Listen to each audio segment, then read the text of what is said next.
Baik teman-teman, kita melanjutkan perkuliahan kita pada pertemuan yang kedua ini.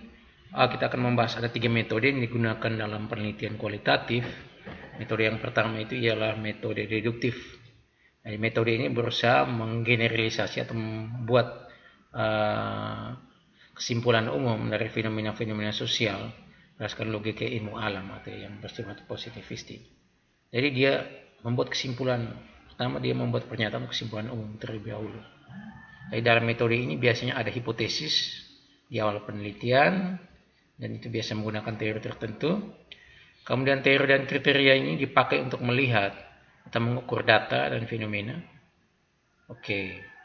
Dan karena dia bersifat membuat kesimpulan umum pada awal atau pada hipotesis pada awal, maka sebenarnya metode ini tidak terlalu uh, dia terlalu tepat atau dia kurang dapat mengungkapkan fakta atau hakikat fakta karena semuanya mesti mengikuti kriteria teori. Jadi semuanya harus berdasarkan teori. Nilai-nilai yang dikembangkan dalam metode ini juga bersifat teknis. Oke, skemanya kira-kira seperti ini. Ada kesimpulan umum itu dibentuk oleh hipotesis.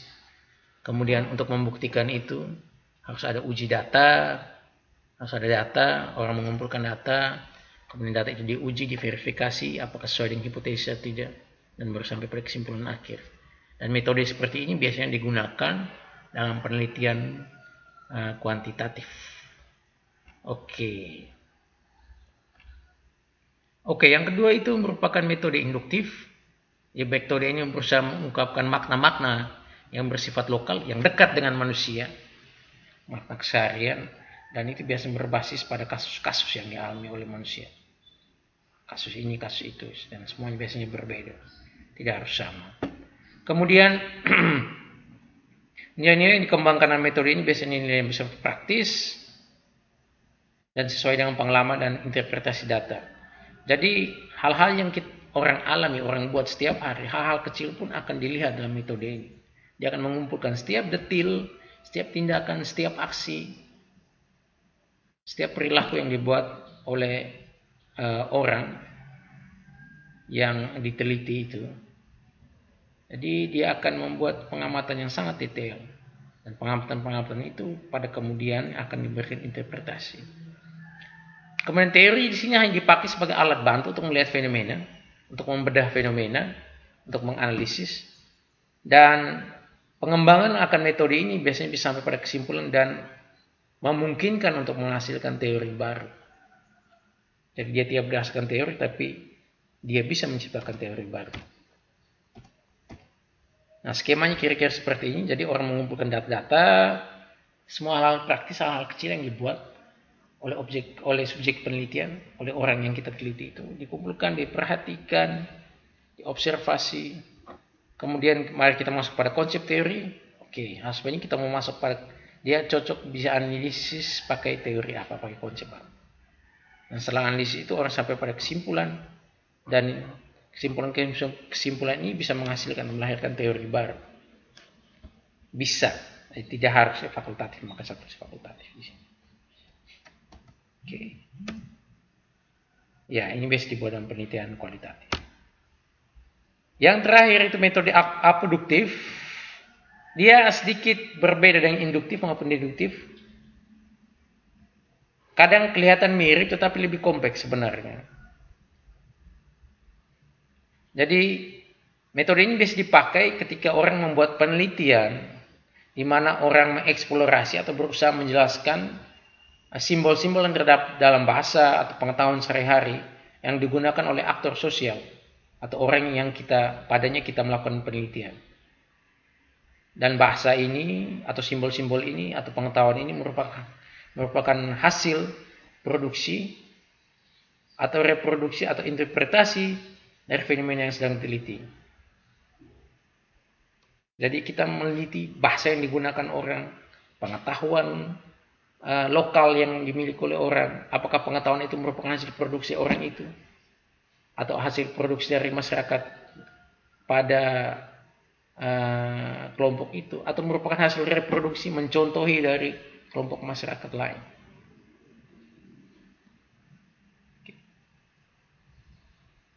Jadi kalau dalam penelitian abduktif itu misalnya seorang peneliti berusaha meneliti akar dari atau asal dari bahasa Leo, akarnya dari mana, dia menyimbolkan apa, kenapa mesti demikian, apakah ada pengaruh dari kebudayaan lain, apakah ada pengetahuan di baliknya. Seperti itu metode yang dipakai oleh abduktif. Dan biasanya metode abduktif ini bisa digunakan dalam berbagai pemahaman, baik itu dia bisa digunakan untuk merekonstruksi, membangun ulang pengetahuan. Jadi dari bahasa-bahasa Leo yang kecil-kecil tadi, dia bisa, oh ternyata di balik ini bahasa Leo ini sebenarnya ada nilai ini. Atau dia bisa menguraikan, oh di balik ini ada seperti ini. Di balik simbol-simbol yang digunakan, simbol-simbol bahasa Leo yang digunakan itu ada hal-hal seperti ini atau seperti itu. Dan kajian abduktif ini berakar pada realisme sejarah. Dia bersifat dialogis, dialektis, dan itu pernah digunakan oleh orang-orang di Jerman masa Frankfurt. Dan kalau penelitian-penelitian seperti ini biasa bertujuan untuk menghasilkan transformasi sosial. Oh ternyata bahasa kami memiliki nilai perjuangan. Ternyata bahasa kami ini memiliki nilai keakraban di baliknya. Jadi kita di kampung tidak boleh saling caci maki menggunakan bahasa itu, karena bahasa itu merupakan bahasa nenek moyang yang leluhur. Seperti itu. Dan transformasi sosial untuk menjadi masyarakat yang lebih baik. Jadi pengetahuan yang dihasilkan oleh metode abduktif ini lebih berciri historis, struktural, menghasilkan hal-hal yang praktis untuk ditindaklanjuti. Kemudian dia berusaha membebaskan orang. Jadi misalnya di Leo, orang melakukan penelitian tentang bahasa yang digunakan di masyarakat Leo. Ternyata bahasa itu sebenarnya bahasa dari nenek moyang yang digunakan untuk kepentingan-kepentingan tertentu. Tapi dalam perjalanannya orang menggunakan bahasa itu untuk kepentingan-kepentingan lain. Orang tidak menghormati bahasa ini, disalahgunakan. Maka marilah kita kembali pada akar bahasa kita untuk membebaskan kita dari hal-hal yang sebenarnya tidak sesuai dengan budaya kita. Misalnya seperti itu. Baik, kita akan melanjutkan masih pada pertemuan yang pertama, yaitu jenis penelitian kualitatif. Penelitian narasi, ada berapa jenis? Ada narasi, fenomenologi, grounded research, etnografi, fenomenologi, studi kasus, dan analisis wacana. Jadi untuk penelitian-penelitian ini saya tidak akan menjelaskannya di sini, tetapi saya akan memberikan kalian tugas untuk kalian kerjakan. Ya silakan kalian membuat makalah yang menjelaskan mengenai jenis-jenis penelitian ini.